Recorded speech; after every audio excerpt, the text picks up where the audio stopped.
Hello, I'm Vicky Gardener, Director of Policy at Taylor & Francis and a member of the Higher Education Sustainable Initiative's Sustainable Development Goals Publishers Compact Fellows group. The group is working on widening the communication and the impact of research through the lens of the cross-disciplinary Sustainable Development Goals. Ensuring common understanding and supporting cross-sectoral collaboration within and outside of academia is key.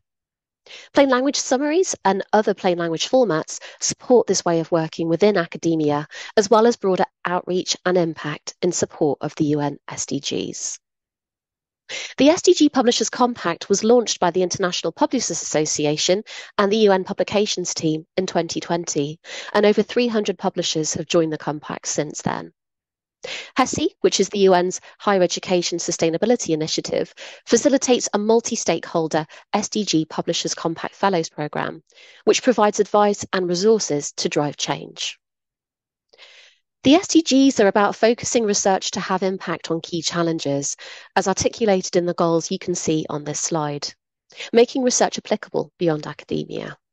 Plain language summaries are a vitally important tool in achieving this.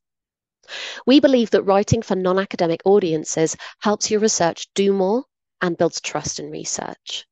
Why is that? Well, governments, professionals, and the public need learnings from research to make decisions and find answers to societal challenges.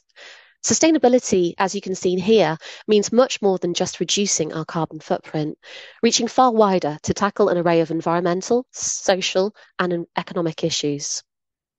SDG-aligned research is well cited and supports greater exchange between academia and practitioners, as well as the public. Plain language summaries are a means to convey the latest research in an easily comprehensible way and in a more accessible way than more traditional academic formats.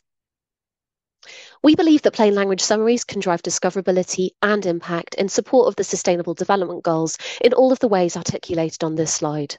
From supporting public engagement in science, to facilitating effective policy interventions, driving media attention, supporting the translation of research in a clinical context, delivering economic impact through commercialization, benefiting local communities, and so much more. With that, I'll hand over to my colleague, Jo Wixon, with some practical suggestions. Thank you, Vicky. I'm Jo Wixon, Director of External Analysis at Wiley, and also an SDG Publishers Compact Fellow. So we're interested to explore with you what we can do to improve the communication of research. What we found is that scholarly communication involves a wide range of stakeholders and no one group can do this alone. So here we've got some ideas on what we can each start doing or do more of to make PLS standard practice. In the pharma industry, yourselves, we're looking at things like training and supporting your authors, pushing journals that don't automatically ask you for these summaries to accept them, and thinking about alternative formats and venues to widen your reach. Both of us could look at joint training and capacity building for authors and implementing the HESI Fellows top action tips. And as publishers, we could look at offering more venues and more formats of PLS, and also making it more easy for authors to submit. And finally, appointing more practitioner and patient voices to editorial boards. We look forward to discussing these ideas with you later in the summit. We've heard from academics that there are a couple of challenges in writing PLS. First is a lack of knowledge around how to write them effectively, but also around the imperative to do this in the face of many other obligations. Evidence presented on this slide, with thanks to Open Pharma, does suggest, though, that these efforts are worthwhile. For PLS, a mix of text and images is best, such as infographics or graphical PLS, and they attract more attention in this way. Audio, podcasts, and video can make PLS more accessible to a wider audience.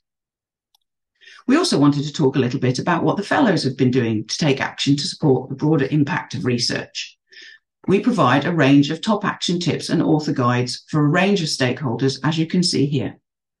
We've also hosted capacity building workshops, including one in partnership with DORA, Open Pharma, and the Open Climate Campaign, with resources from these sessions available on our website.